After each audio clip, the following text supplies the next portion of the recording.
It's 10 p.m. Do you know where your children are? Right now on the 10 o'clock news. A man facing manslaughter charges tonight, accused of mowing down two men in Brooklyn, then driving away. The horror caught on camera. And it's been 1 month since the FAIR Act took effect, changing the way broker fees are covered. So, have rents gone up or down? We're going to take a deep dive. And the weekend is finally here. We dodged the rain today, but we'll be as lucky tomorrow. Nick is standing by to time it all out.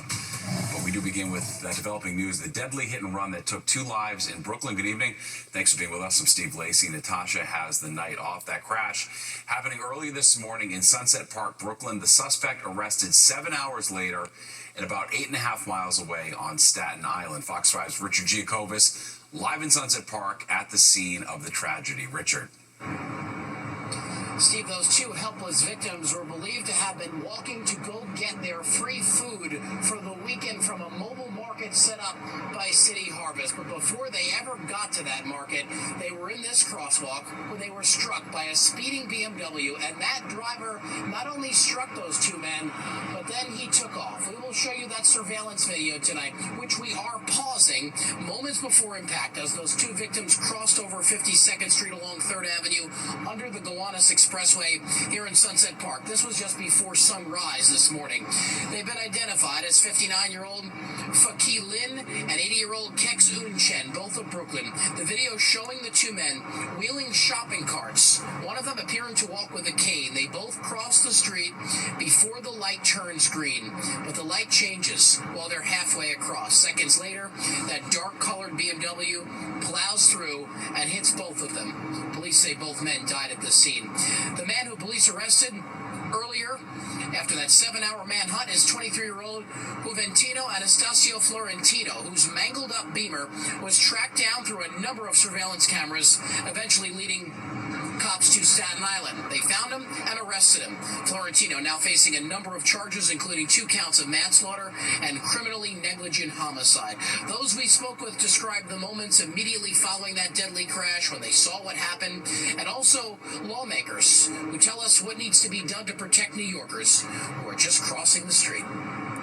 Saw 2 bodies, one over there and one all the way over the other side, and they're like a piece of carriage on the street. It was a horrible scene to see 2 people die. It's unfortunate.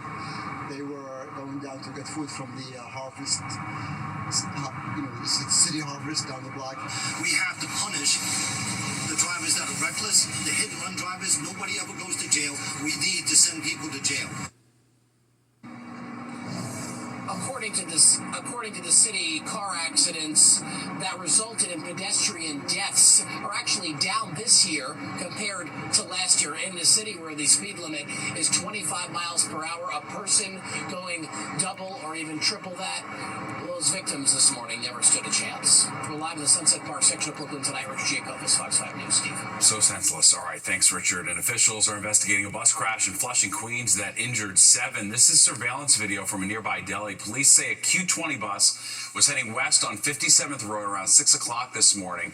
It turned onto Main Street and slammed into a light pole. The injured passengers were taken to the hospital in stable condition. An appeals court throws out the plea deal for the alleged al-Qaeda mastermind behind the September 11th attacks. That deal would have allowed Khalid Sheikh Mohammed and 2 co-defendants to plead guilty and secure life sentences without parole, and spare the risk of execution if found guilty at a military trial for those attacks. It would also have obligated them to answer any questions that families of the victims have about the attacks. President Trump got a first-hand look at the devastation left behind by those deadly floods in central Texas. The president and first lady visited one of the hardest-hit areas, Kerrville. The Wall of Hope Memorial continues to grow, filled with the faces of many of the 120 people killed after the Guadalupe River rose 25 feet in less than an hour last week. Trump met with the grieving families and first responders.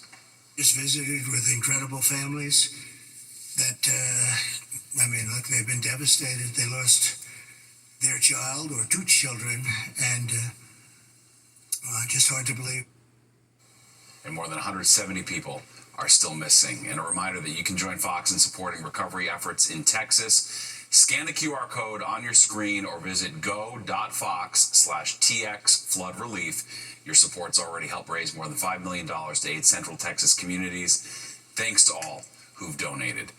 The Trump administration beginning its massive reorganization at the State Department. It sent layoff notices to more than 1,300 Foreign Service officers and civil servants. Critics say the layoffs will weaken America's ability to counter existing and emerging threats abroad. But the administration claims the cuts are necessary to make the department leaner and more efficient. And for the latest updates on our top stories, you can download the free Fox local app where you can stream our newscasts anytime. Well, the weekend's here. Let's take a live look outside. We had humidity to deal with today, but spotty showers may enter the chat tomorrow. Chief Meteorologist Nick Gregory here with a first look at the forecast. Nick. Guys, Steve, we're definitely going to be on the lookout for those showers, but I think it's going to be mostly off to the north and west. So city and coastal areas, meaning if you're going to the shore or along Long Island, Connecticut, you're probably going to be okay for tomorrow. It is humid, though, as you pointed out, and you can see temperatures mostly mid to some upper 70s, still hanging on to 81 there at Allentown, but dew point numbers upper 60s, about 70, and that's the key to this forecast. Really, for the next 7 days, it's going to stay on the humid side. A couple of showers have been trying to get fired up off to the north and west here, and again, you can see these sort of dying out in northern Pennsylvania, so we're not concerned about that tonight. We will be concerned with some low clouds and maybe a little patchy fog, though. You can see that erupting here on our Futurecast in it tomorrow morning. Eventually, that's going to burn off, but probably not until late morning into the afternoon. And again, north and west tomorrow, that'll be the chance for those showers and thunderstorms as we head to the mid to some upper 80s, although at the coast, again, probably staying in the upper 70s to right about 80 degrees or so. Tomorrow night, again, here come those low clouds again, just because of the wind coming in off the ocean. So we'll start Sunday in the upper 60s to the lower 70s. Again, clouds, little patchy fog. Then the sun should break out late morning into the afternoon. Same deal. But Sunday, even a lesser chance for showers. It's going to be way off to the north and west, particularly again in the Poconos or the Catskills. 73 in Midtown by morning. It'll be humid overnight with a little patchy fog. Upper 60s in the suburbs. Again, tomorrow, clouds to start. Then the sun comes out about noontime and beyond. And a little more clouds in the afternoon. But if you're north and west, be on the lookout for some showers and thunderstorms. Steve? Will do. All right, thanks, Nick. Well, it's been exactly 1 month since the FAIR Act took effect, changing the way brokers' fees are covered when you rent an apartment in the city. Many feared it would push rents higher, so has that actually happened? Fox 5 Sharon Crowley has been taking a look and joins us live in the newsroom. Sharon. By all accounts, it may be a little too soon to tell real estate agents, landlords, and tenants whether or not there's been big changes. They all seem to agree, though, for now, the tight rental housing market is holding. What did you think about the broker fee? It was pretty annoying, yeah, but I stayed for the second year, so my rent drastically decreased. In a city where renters significantly outnumber owners, any break on housing costs is welcome in this competitive market. It's why so many tenants applauded City Council for passing the so-called FAIR Act back in December before going into effect last month. The FAIR Act, which stands for Fairness in Apartment Rental Expenses, prohibits landlords' brokers from charging fees to tenants. It's unfortunate for the brokers, but if anything that's going to make things more affordable for New Yorkers, I'm with it. Critics of the FAIR Act warned landlords might drastically hike rents to compensate for having to absorb the broker's fee. However, so far, data shows that's not happening. New numbers put out by StreetEasy indicate rents only rising 0.8% since the law went into effect in June. We've spoken to dozens of landlords over the past few weeks to sort of get their pulse on how they're thinking about the FAIR Act. And at the end of the day, landlords want to collect that rent check. So they're not willing to leave apartments vacant for months and months just to make a point. So we're definitely seeing them still rent those apartments. New York City realtors see things differently, as the new law may mean in some cases brokers lose money. I think we're all trying to figure it out, honestly, Sharon. I don't think we know. We think we know, but we are still working through it. Bottom line is the listing agent gets covered. The question is, does the landlord agree to pay 15% of the annual rent or just 1 month? And does the listing agent decide to share that or not? Frances Katzen is a realtor with Douglas Elliman. We saw a bit of a reset the first 3 days. I mean, I think we saw a lot of landlords taking product off the market and scrambling to try and renegotiate with their current leases. Well, the Fair Act also requires landlords to disclose all fees in listings. Violators face fines up to $2,000. Now, it's only been in place, as we said, a month, so realtors and landlords think they need a little more time to know exactly whether it's working as intended and for whom. We'll know more, Steve, probably in about a year from now. All right, gonna take a little bit. All right, we appreciate it. Thanks, Sharon. Caught on camera, NYPD officers jumping into action to save a life. I saw her, and all I can think is I got to reach her in time because every second counts. That sure did. More on the heroic efforts to save a woman on the RFK Bridge. And the debate over law enforcement officers wearing masks reigniting tonight when and where a local official wants them to mask up. You're watching the 10 o'clock news. Dramatic moments caught on NYPD body cam showing a group of officers running into action to save a woman threatening to jump off the RFK Bridge. Fox 5's Stephanie Bertini caught up with the brave officers today and has more. NYPD officers run to save a woman about to jump off the Robert F. Kennedy Bridge in Queens. Their efforts successful. They say it all started with a 911 call for help from the woman's sister. We received a call from the dispatcher stating that there was a missing suicidal person. It happened on June 19th around 7 a.m. These 3 officers, all assigned to Police Precinct 114, say their search brought them to the bridge. We spotted a female running along the bridge who we initially thought was the woman in distress. She flagged us down and said that her girlfriend, who was the one who was in distress at the moment, had taken off and run further up on the bridge. So I think that's her right there. This body camera video shows what it took for the officers to save the woman. At one point, even a good Samaritan stopped to help. I saw her, and all I can think is I got to reach her in time because every second counts. And I just ran for my life like it was my family member. Officer George Poulos, the first to make physical contact with the woman, the others soon helped too, along with a 4th officer who is still recovering from injuries sustained during the rescue. He's expected to be okay. The woman's life saved. When I jumped over the barrier, she was halfway over the fence. And so when I leaped at her, and I grabbed her left knee and was able to pull her down. And after that, I secured her waist, and I was holding tight. Once we took her off the fence, we just placed her in cuffs for her safety and all that. Waited for call for a supervisor. For these officers, it's a reminder of how every second counts in an emergency. Quick reaction. We have to be like, you never know what's going to happen. You're never sure, like, if you're not going to get there in time. Like, you're always a little worried that something else could happen to this. Luckily, this was a good outcome.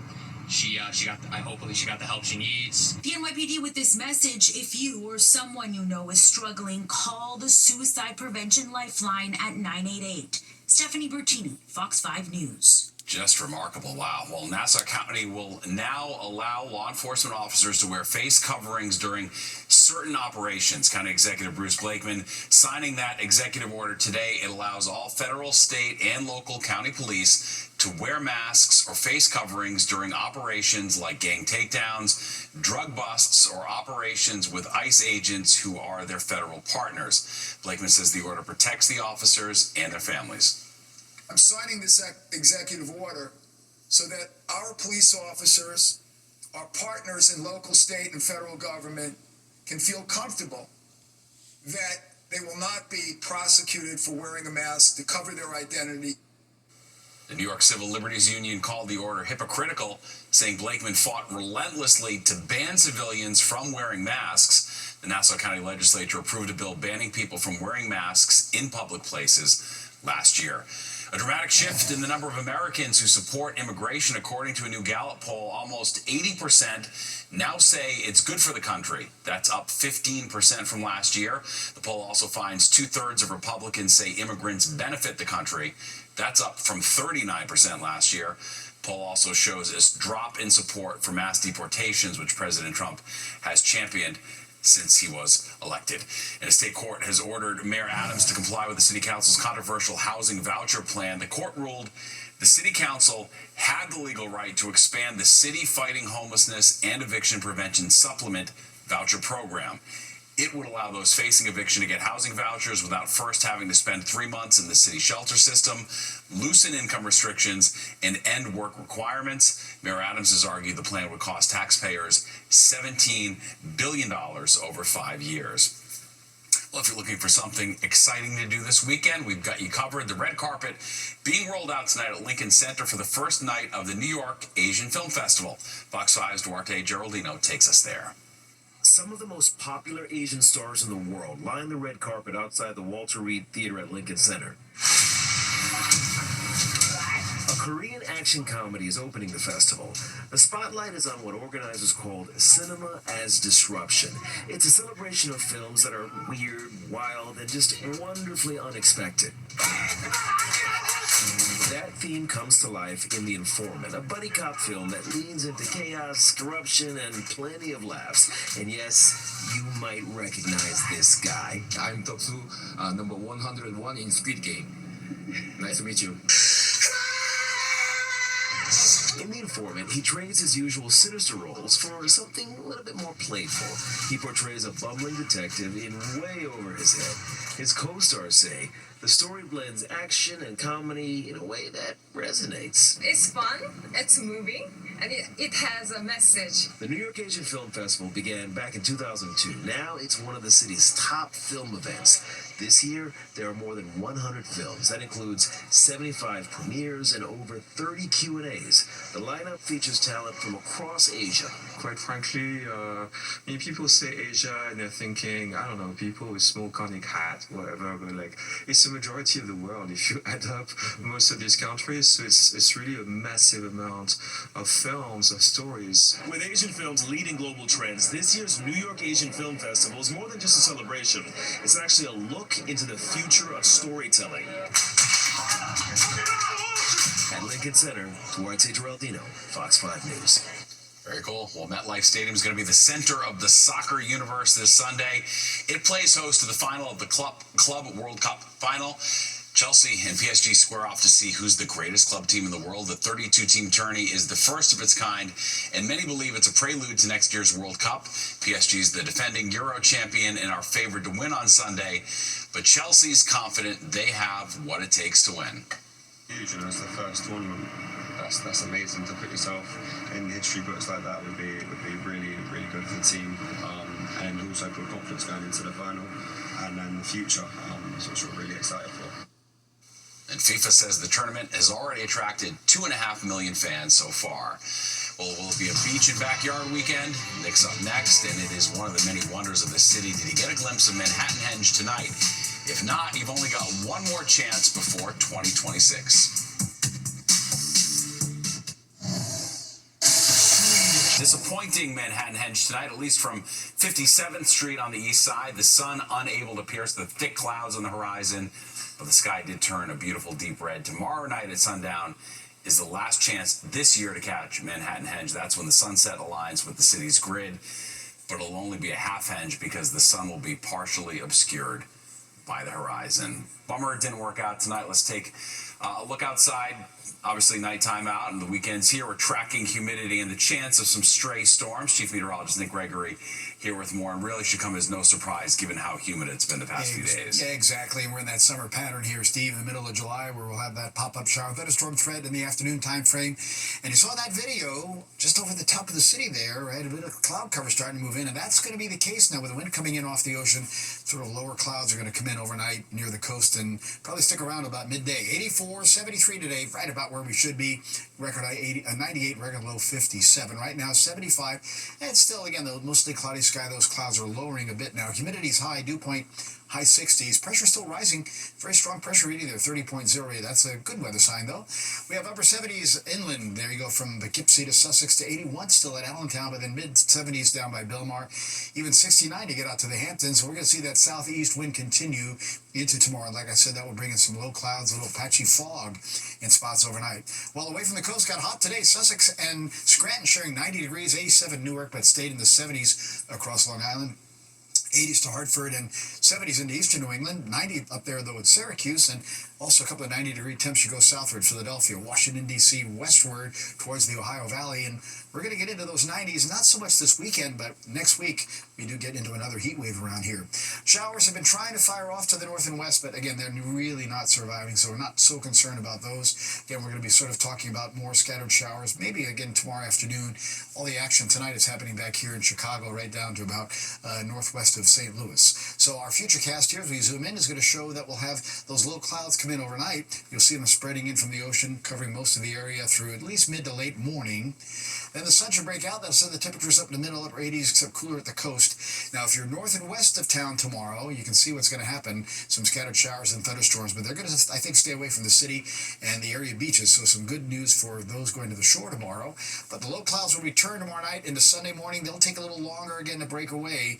Maybe not until about midday Sunday, with again those scattered showers and storms staying well off to the north. So Jersey Shore looks good. Upper 70s tomorrow. Then you have sun and clouds. So after that morning cloud cover goes away. Same deal with Long Island. Morning clouds and some sun. 78, 79 on Sunday. Connecticut Beach is about the same. Looks pretty good.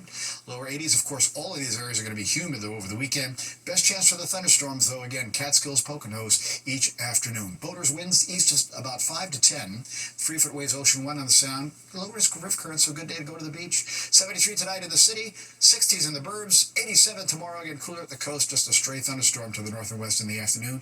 86 on Sunday with sun and clouds, so sun more in the afternoon. Showers and storms good bet Monday, and then here comes the heat, Steve. Low 90s Tuesday right through the end of the week. Thunderstorms hold off till Thursday and Friday. Look at that. All right. Thanks, Nick. We appreciate it. And that does it for us tonight. If you've missed any part of the 10 o'clock news, you can always catch an encore on our free streaming app, Fox Local, where you can stream our newscasts anytime. Have a great night and a great weekend.